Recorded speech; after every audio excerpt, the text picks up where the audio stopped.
We don't have a Nile River. Israel is the Adam and Eve, and we are utterly dependent on God.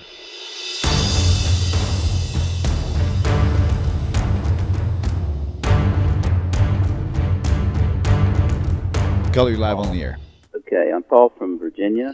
Paul from Virginia. Welcome, Paul. Question I have pertains to Satan, the angel coming before God, and God presents Job to him to test him.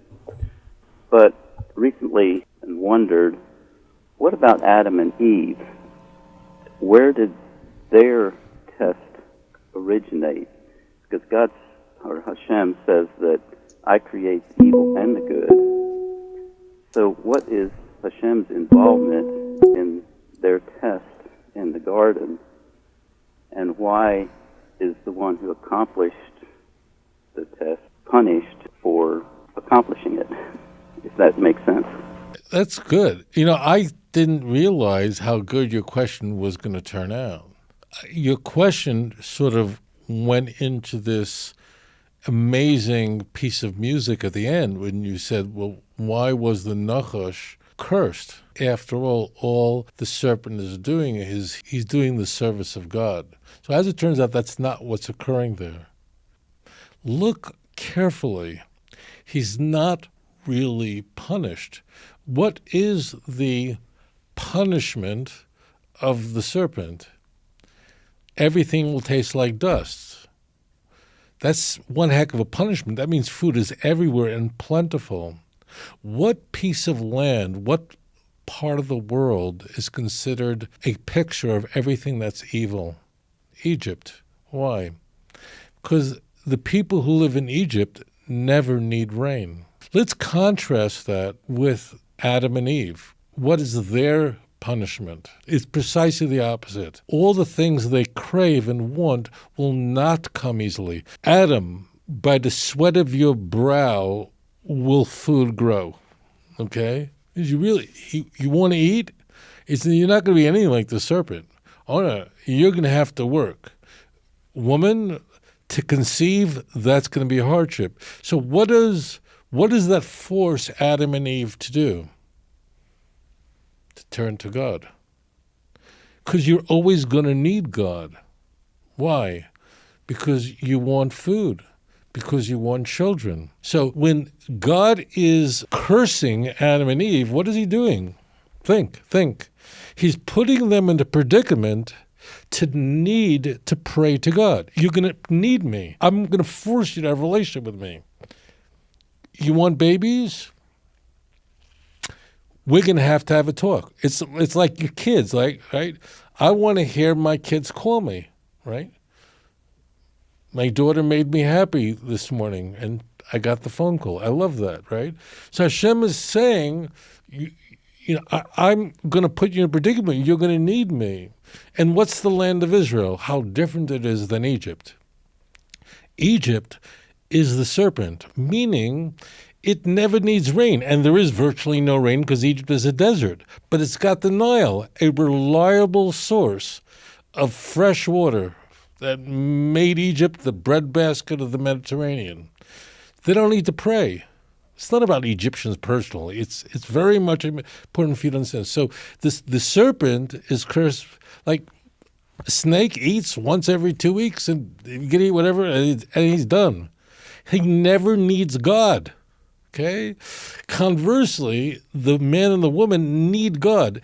In the land of Israel, it only rains during the winter. Let me rephrase that, because it never rains during the summer, and essentially the vast majority of the rains are in the winter, December, January, February.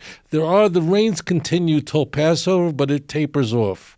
The rains start, let's say, in October, but if you don't get your rains in the middle of the winter, you're done. And in fact, this year in Israel, there's not been a lot of rain. This has been a very dry year. In contrast, last year we had an excessive amount of rain. But if you don't get your rain in Israel, you're going to start talking to God really fast and really hard. And we have special prayers where we ask God for rain. We talk to God for rain. Why? We don't have a Nile River. Israel is the Adam and Eve.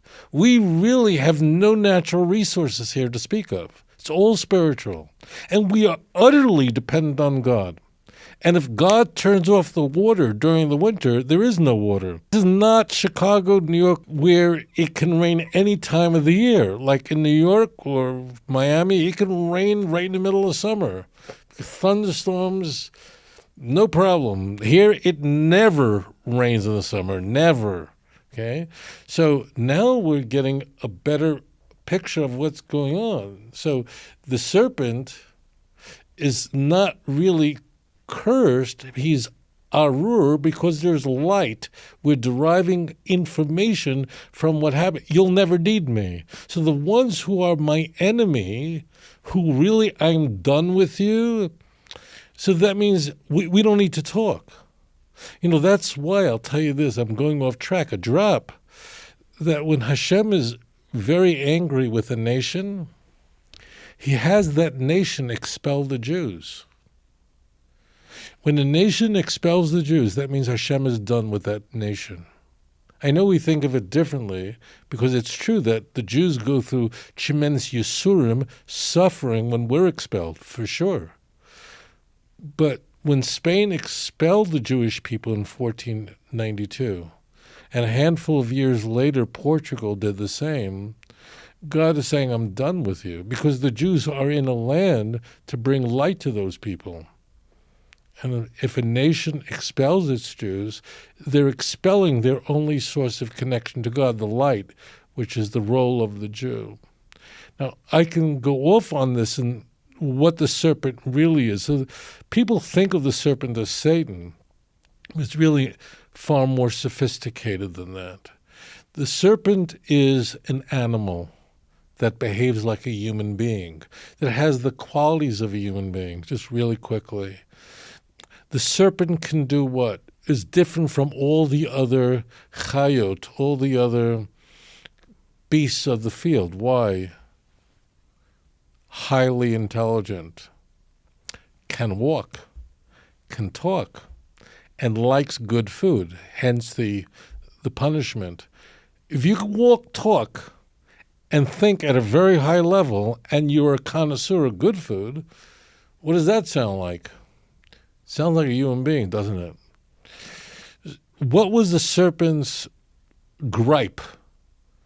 Dial it back to Genesis 2. The gripe the serpent had was Adam had just been shown all the animals of the field and rejected them, named them according to their character, but discovered in that process that it was hopeless for the dating game of finding a spouse. And you know how the story continues. What is the motive of the serpent? I know he's Satanist. Why is the serpent inserting himself there? Because he's going, if anybody was a candidate, I was that candidate. The worst thing you can have is everything. I know wealthy people who are very, very wealthy, and they have big problems with their children. Marbe nechosiv, marbe daigos, people have a lot of things, have many problems in their personal life. And very often, people who don't have that much wealth have children that are loyal to them, who are not raised in that fashion. So that's the key. Hashem wants to keep Adam and Eve wanting and talking, and the serpent, you don't need anything. And that's why Egypt is a picture of sinfulness. Like, don't do like what they do in Egypt. Constantly a refrain. Because Egypt is the source of sinfulness. Thank you for your question. אדון עולם אשר מלך בטרם כל יציר נברא לעת נעשה בחפצו כל אזי מלך שמו נקרא ואחרי ככלות הכל לבדו ימלוך נורא והוא היה